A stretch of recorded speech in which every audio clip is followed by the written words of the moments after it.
Hello, sleepyheads. Are you struggling with getting enough sleep? I mean, who isn't? Finding ways to improve the quality of your sleep may help you get more rest. Experts have seen more and more research that points to just how important sleep is to your overall health, even possibly adding years to your life.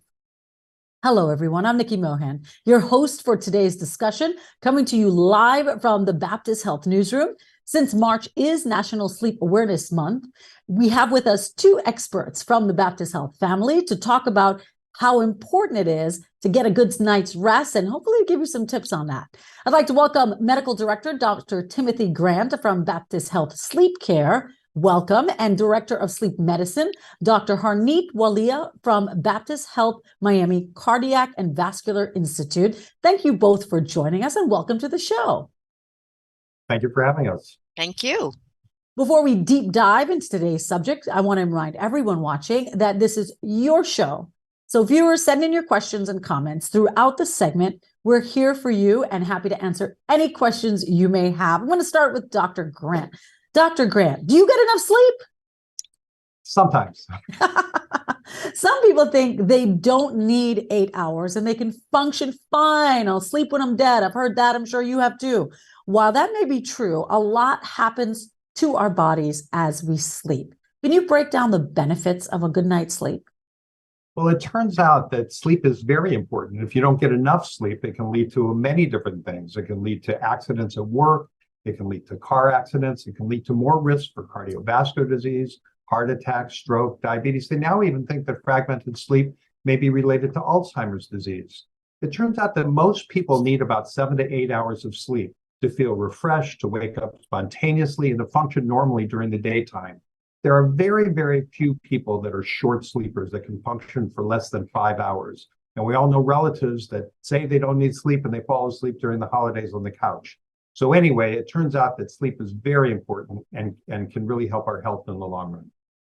Yeah, I think people have pictures of me sleeping in class and sleeping on the couch, a lot of those. Dr. Walia, without even realizing it, having caffeine before bed can really affect our sleep cycle. What do we know about the effect that caffeine has on our sleep, especially when there's like a coffee shop every 3 blocks enticing you to have something yummy that has caffeine in it?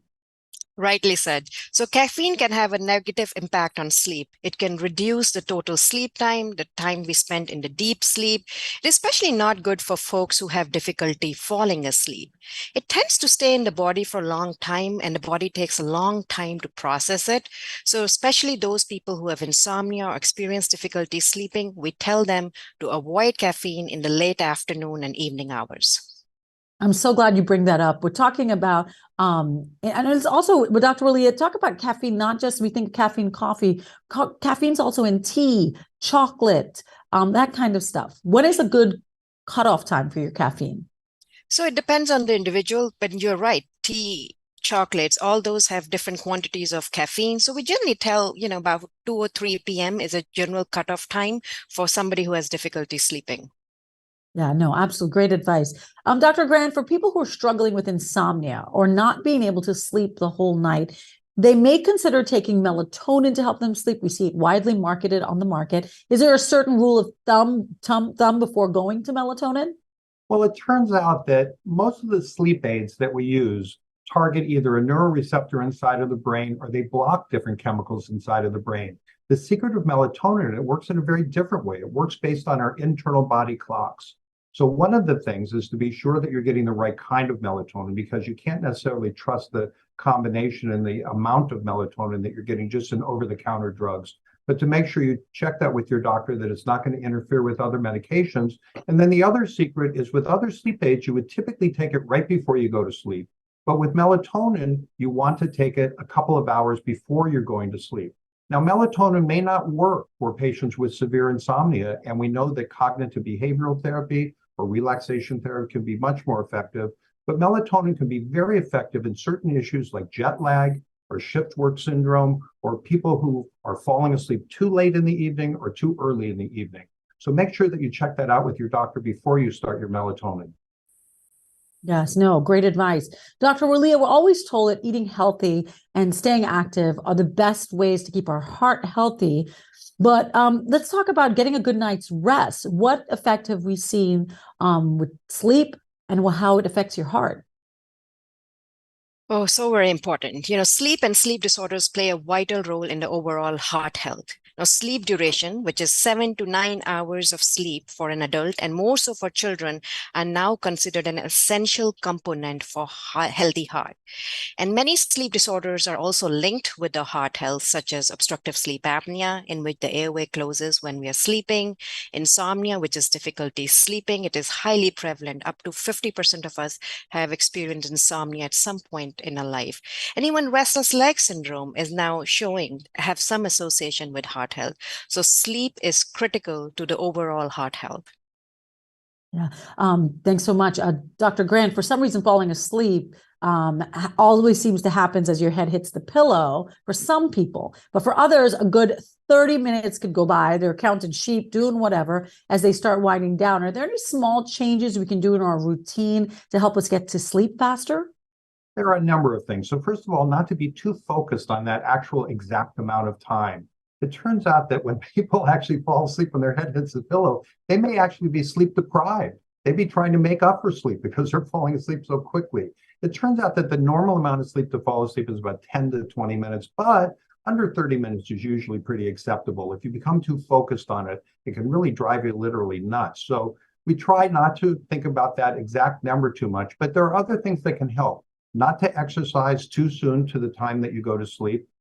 At least about 2 to 3 hours exercise in the morning or in the early afternoon, not the late evening. Also not to eat too late in the evening. Obviously, what we talked, Dr. Walia talked, not to have caffeine. Often we tell people who are at travel, don't have any caffeine after about noontime, and have a wind down time.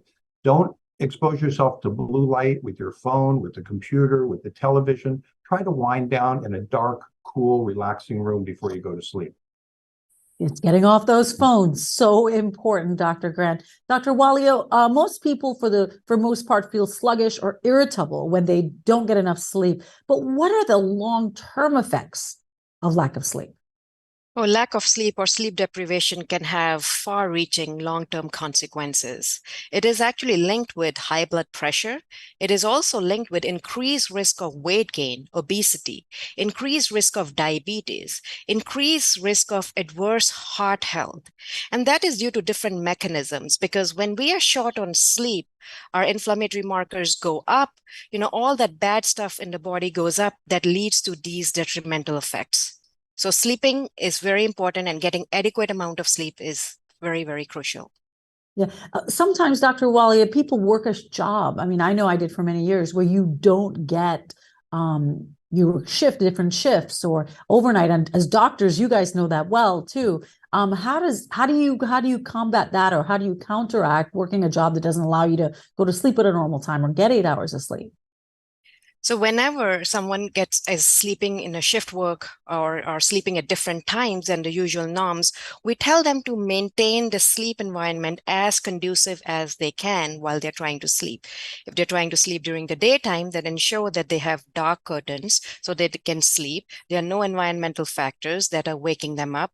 And sometimes we may have to resort to certain medications to help them either fall asleep or keep them alert during the times they're working.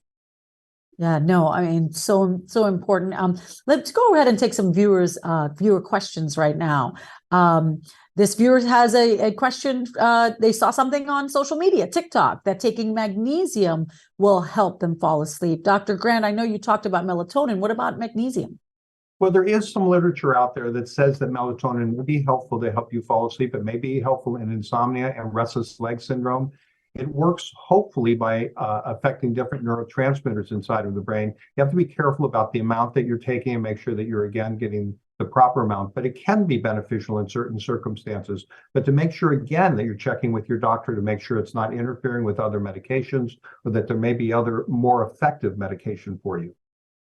This is why it's important to have a sleep expert. Dr. Wallier, a lot of people hit snooze. I like to hit snooze and go back to sleep for about an hour, or drop my kid off at the bus and go back to sleep for another hour. Is that a good idea? So it depends. I'm going to tie it back to maintaining a regular sleep-wake schedule, which is very, very crucial, especially during the weekdays, during the weekends, during the days you're working, during the days you're not working. So if you need your alarm button to wake up, fine, well and good. But if you're able to wake up naturally, I think that is more important to tell you that that's the amount of sleep you are needing. So, which means if you're needing your alarm button, you need more sleep. Yeah, that Also, is the Nikki, truth. Mhm. yeah, so, I'm sorry. Also, Nikki, what people do sometimes is they'll hit the snooze button thinking that they'll get a little bit more sleep. But what's actually happening is that's preventing them from going back into the deep, refreshing sleep. So what they're doing, they're awakening themselves out of the sleep that they really need, thinking that, okay, well, I'll hit the snooze button for another 15, 20, 30 minutes, when that would be the most important sleep that they could have gotten. So it'd be more beneficial to them to just set the alarm for that 15, 20 minutes later than trying to wake up and keep hitting the snooze button over and over and over again. Yeah, no, all great advice. Sleep apnea is a common sleep disorder that a lot of people suffer from. We hear about it. How do I know if I have it?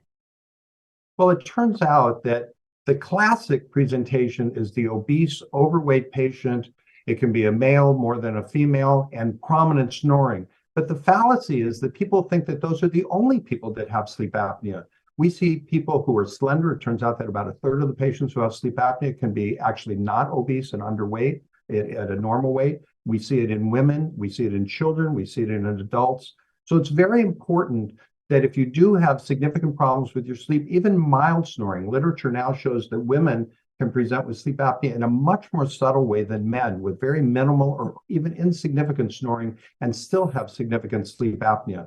So if you have any problems with those, or if you have any of the risk factors that Dr. Wally had talked about, hard to control hypertension, atrial fibrillation, irregular heartbeat, it's very important to make sure that you check that you don't have sleep apnea, because that can help prevent those major illnesses. It's very crucial, of course, Dr. Walia, you says, to pay attention to your sleep patterns and track any changes arise. When do you know when to seek help from a doctor? Well, if you continue to struggle with your sleep, if you continue to struggle with difficulty falling asleep, difficulty maintaining sleep, waking up earlier than your desired time, or you think you're excessively tired and sleepy during the day and is affecting your day-to-day functionality, your quality of life, or you're snoring loudly and your bed partner's sleep is disrupted, or somebody is noticing having pauses in breathing, that's the time to seek medical attention. Go see your primary care, go see your sleep specialist. Don't take sleep disorders lightly. Is snoring a definite sign that you're having sleep problems? Snoring is one of the most common symptoms for obstructive sleep apnea, particularly loud snoring. However, absence of snoring does not exclude sleep apnea. I see a lot of ads sometimes for sleep clinics and sleep studies. What type of studies do you use to diagnose any of these things, or maybe help someone improve their sleep?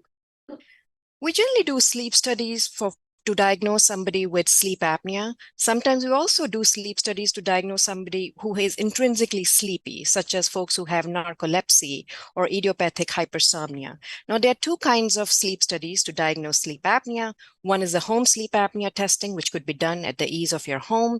And the second one is a lab-based study where somebody would spend a night in the lab. They're hooked up with different monitors around the head, chest, belt, belly belt, and we see how much sleep apnea they have and how bad it is.